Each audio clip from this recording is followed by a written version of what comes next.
अगले क्रम में जीव को सुख दुख कैसे, जीव को सुख दुख कैसे। देखिए किताब में लिखा हुआ है, उतना पढ़ के सुनाते हैं। अपने द्वारा किए गए पुण्य पाप के फलस्वरूप, अपने द्वारा किए गए, दूसरे के द्वारा किए गए कर्म का फल आपको नहीं मिलेगा। आपके अपने द्वारा किए गए पुण्य पाप के फलस्वरूप।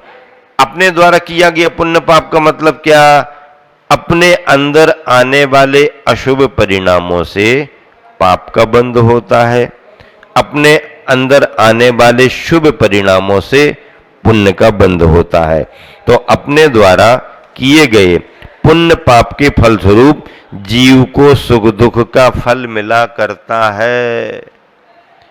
ये जो भी जिसके लिए जिस रूप में फल मिल रहा है वह उसके अपने निजी कर्मों का है, जिसे जीव को सहन करना पड़ता है। किसी ईश्वरीय या दैवी शक्ति की इच्छा से जीव को सुख दुख नहीं होता। भगवान प्रसन्न हो गए तो बैकुंठ भेजा देंगे, और नाराज हो गए, कुपित हो गए तो आपको नरक में पटक देंगे। ऐसा ईश्वर का स्वरूप नहीं है। ईश्वर का स्वरूप नहीं। ईश्वर का स्वरूप साम्य क्षमता का भाव है, वो अपने स्वभाव में रहते हैं। बस संसार में प्राणियों को जो भी सुख दुख मिलता है वह अपने कर्म का फल है, अपने ही कर्म का फल है।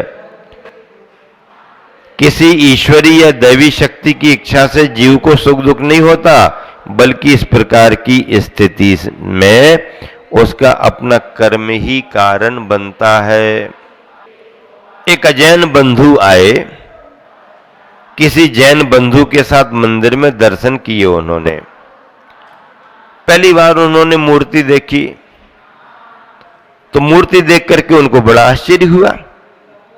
अरे भाई, तुम्हारे भगवान का ये स्वरूप क्या है? तो उन अजैन बंधु ने पूछा कि भाई तुम्हारे भगवान हाथ पर हाथ रखे क्यों बैठे हैं, और फिर पैर में पैर फंसाए क्यों बैठे हैं? क्या कारण है बताओ? तो जैन बंधु विद्वान थे, उन्होंने कहा इसमें लॉजिक है हमारा। हमारे भगवान की मुद्रा जो बनी है उसमें लॉजिक है। क्या लॉजिक है? तो उन्होंने कहा देखो, संसार में अगर कोई व्यक्ति हाथ पर हाथ रखे बैठे हैं तो आप उससे क्या पूछते हो कि भैया कोई काम धाम नहीं है क्या तुम्हें? क्या पूछते हो? भैया हाथ पर हाथ रखे बैठे मतलब तुम्हारे घर परिवार में कोई काम धाम नहीं है। इसका मतलब यह है जिनको अब कोई काम धाम नहीं बचा है वही हाथ पर हाथ रख करके बैठते हैं। संसार संबंधी जिनको अब कोई काम धाम नहीं है वही हाथ पर हाथ रखे बैठेंगे। वो कहने लगे भाई ये बात तो समझ में आ गई, लेकिन पैर में पैर फंसाए क्यों बैठे हैं? इसका क्या कारण है? तुम्हारे भगवान का ये सिद्धांत क्या है? तो उन्होंने कहा खुले पैर भागा दौड़ी के प्रतीक होते हैं। खुले पैर क्या होते हैं? भागा दौड़ी के प्रतीक होते हैं। और जिनको अब संसार में कहीं भी भागा दौड़ी नहीं करनी है वो अपने पैर में पैर लगाए हुए शांति और निश्चिंतता से विराजमान है। यही हमारे भगवान का स्वरूप है। जिनको अब कोई काम धाम नहीं है और जिनको कहीं भागा दौड़ी नहीं करनी है वही हमारे अरहंत सिद्ध परमात्मा है। सिद्ध परमात्मा विराजमान हो गए, कहीं नहीं जाना। अरहंत परमात्मा का थोड़ा विहार होगा, बाकी कोई काम धाम नहीं। मतलब यह है ईश्वरी स्वरूप यही बनता है। जिनके पास ना अस्त्र हो, ना शस्त्र हो, ना आवरण हो, ना आभूषण हो, वो भगवान का स्वरूप। अस्त्र शस्त्र कौन रखता है? जिसको डर लगता है या किसी को डर दिखाना हो, किसी को भय दिखाना हो तो अस्त्र शस्त्र रखेगा, या किसी से डर लगता हो तो सेफ्टी के लिए लाइसेंस लेकर के अस्त्र शस्त्र रखेगा। लेकिन भगवान के पास न अस्त्र है, न शस्त्र है, न वस्त्र है। फिर क्या कारण है? तो पंक्तियां हैं, जो डरे डराया करें वो रखें अस्त्र शस्त्र। जो डरे डराया करें वो रखें अस्त्र शस्त्र। जो कुरूप हो वो ओढ़े ओढ़ा करें वस्त्र। अरे हमारे भगवान तो सर्वांग निर्भीक और निडर हैं। हमारे भगवान निर्भीक, निडर और सर्वांग सुंदर हैं, इसलिए तो दिगंबर हैं। हमारे भगवान निर्भीक, निडर और सर्वांग सुंदर हैं, इसलिए तो दिगंबर हैं। न वो डरते हैं, न वो डराते हैं, न उन्हें सुंदरता के लिए आभरण, आभूषण, शस्त्र, अस्त्र, वस्त्र की जरूरत, इसलिए वो दिगंबर है।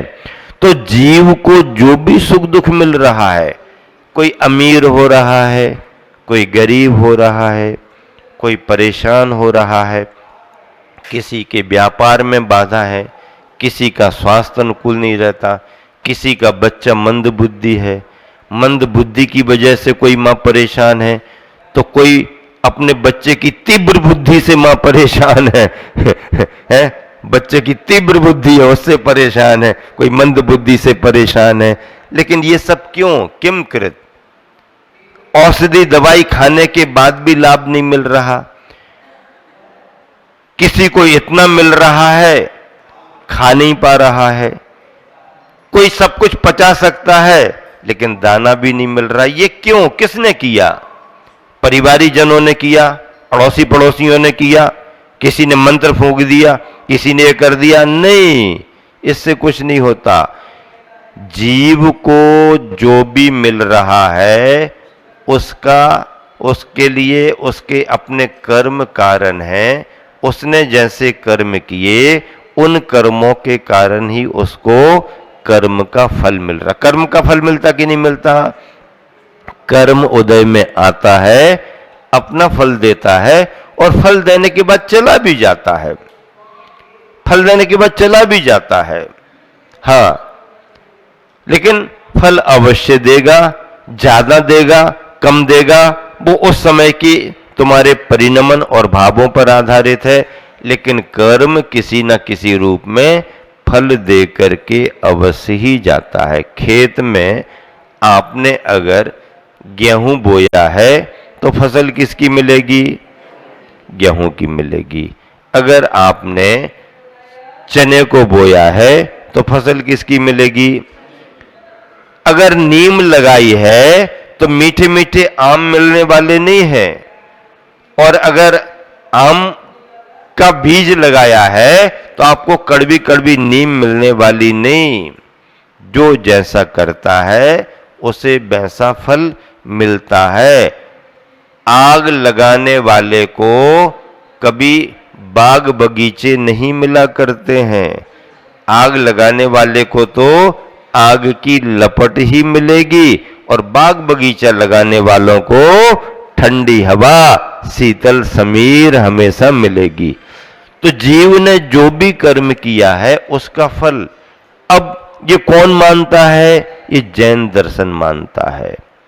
दूसरी मान्यताओं में तो इनको प्रसन्न करो, उनको प्रसन्न करो, प्रसन्न हो गए तो सब कुछ अच्छा हो जाएगा, नाराज हो जाएंगे तो गड़बड़ हो जाएगा। नहीं, हमारे यहां ऐसी मान्यता नहीं। जो भी सुख दुख जीव को मिल रहा है वह उसके कर्म के कारण ही मिल रहा है।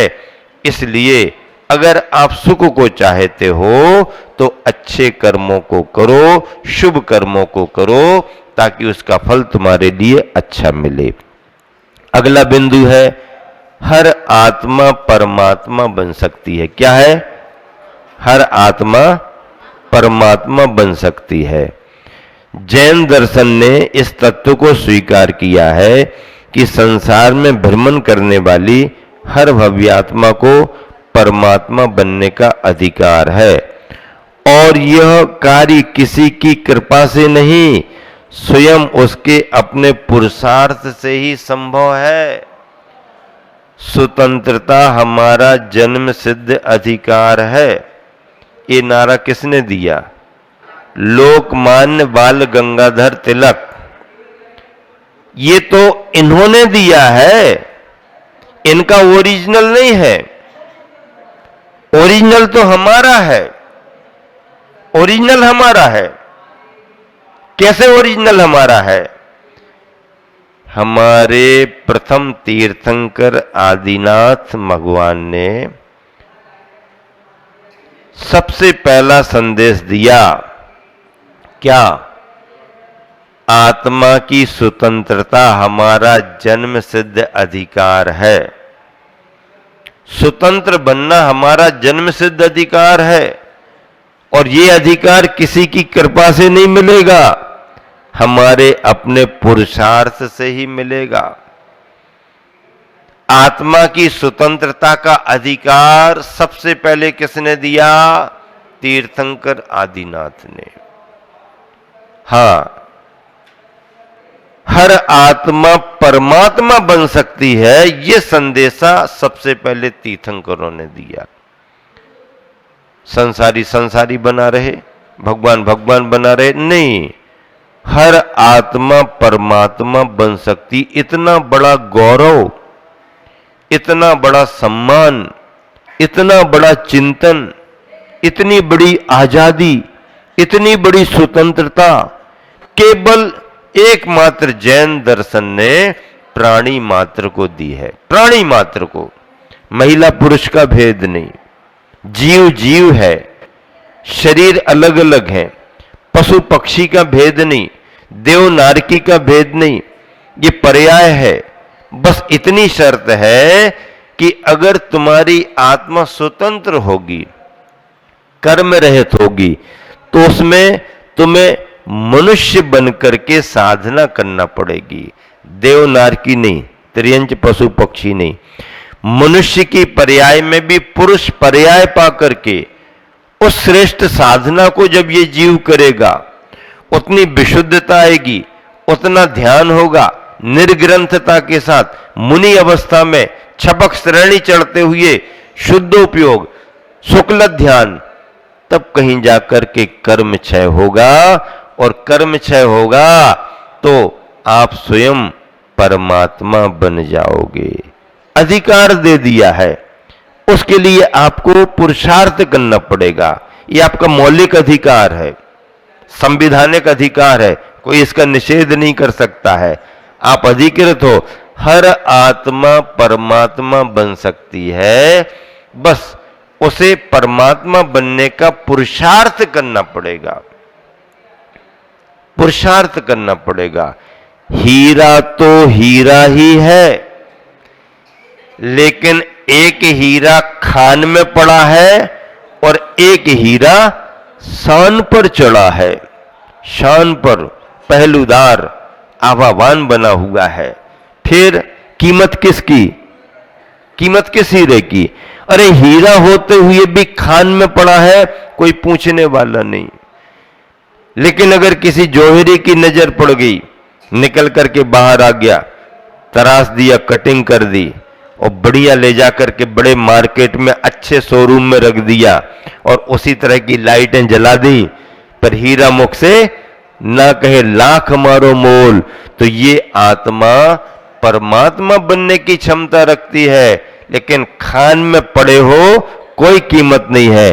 खान से निकल करके जब बाहर आओगे तो यही हीरा मुख से ना कहे लाख मारो मोल, हर आत्मा परमात्मा बन सकती है। ये चिंतन, ये अधिकार केवल जैन दर्शन ने प्राणी मात्र को दिया है।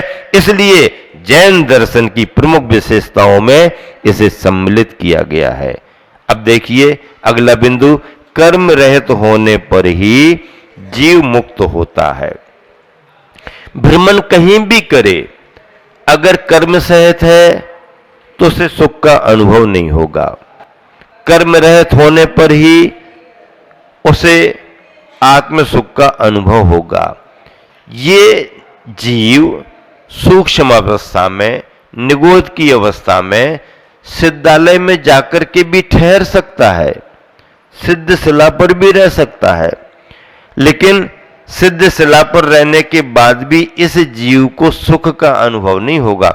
स्थान तो मिल गया, लोक में कहीं भी जीव जा सकता है, एक इंद्रिय, संगी पंचेंद्रिय नहीं जा पाएगा, एक इंद्रिय जीव कहीं भी जा सकता है, एक इंद्रिय, लेकिन उस स्थान पर पहुंचने के बाद भी, सिद्ध शिला पर बैठने के बाद भी इस एकेंद्रीय जीव को सुख का अनुभव नहीं होगा। क्यों? क्योंकि वह कर्म सहित संसारी है। सिद्धालय का सुख किसे मिलेगा? जो कर्म रहित हो। अरहंत अवस्था में भी सिद्धालय में नहीं जाते, घातीय कर्म नष्ट है, लेकिन जब अघातीय कर्म भी नष्ट हो जाते हैं तो यह जीव सिद्धालय में विराजमान होता है, तभी अव्याबाद सुख का अनुभव करता है। अव्याबाद सुख का अनुभव सिद्धों को होता है, जिसमें कोई बाधा नहीं, कोई व्यवधान नहीं। इस तरह से कर्म रहित होने पर भी, अब कर्म तो बहुत सारे हैं, निर्वाण पद पाने के लिए तीर्थंकर बनना जरूरी नहीं है। तीर्थंकर बनकर के भी मोक्ष जाते हैं, बात सही है, लेकिन मोक्ष जाने में तीर्थंकर प्रकृति का कोई रोल काल नहीं है। तीर्थंकर प्रकृति का रोल काल ये है कि अगर वो प्रकृति है तो केवल ज्ञान होने पर सम्मोचन लगेगा, 12 सभाएं लगेंगी, देश देशांतर में बिहार होगा, उपदेश होगा, इतना ही रोल काल है तीर्थंकर प्रकृति का। बाकी मोक्ष जाने में कोई कारण नहीं। मोक्ष जाने में तो कारण ध्यान है, आत्म परिणाम है। तो सामान्य को भी, विशेष को भी, तीर्थंकरों के लिए भी ध्यान के बल पर ही मोक्ष होता है। सामान्य भव्यात्मा जिसने तीर्थंकर प्रकृति का बंध नहीं किया, वो भी ध्यान करके, कर्म क्षय करके मोक्ष जा सकती है। इसीलिए इसका मतलब यह है कि मोक्ष जाने के लिए तीर्थंकर बनने की अनिवार्यता नहीं है। सामान्य भव्यात्मा भी बिना तीर्थंकर बने मुनि बनकर के, केवली बनकर के मोक्ष जा सकती है। लेकिन इतना अवश्य है कि मोक्ष जाने के लिए तीर्थंकर बनना भले जरूरी ना हो, लेकिन मोक्ष मार्ग के प्रवर्तन के लिए तीर्थंकर बनना जरूरी होता है। सामान्य मुनि ध्यान किया, मोक्ष चले गए, न कोई विहार न कोई उपदेश। लेकिन तीर्थंकर जब तक उपदेश नहीं देते हैं, जब तक विहार नहीं करते हैं, जब तक एक बार मुनि अवस्था में आहार नहीं कर लेते हैं, मोक्ष मार्ग का उपदेश नहीं देते हैं, तब तक उनका निर्वाण नहीं होता। इसलिए तीर्थंकर मोक्ष तो जाते ही जाते हैं, मोक्ष मार्ग का प्रवर्तन भी करते हैं।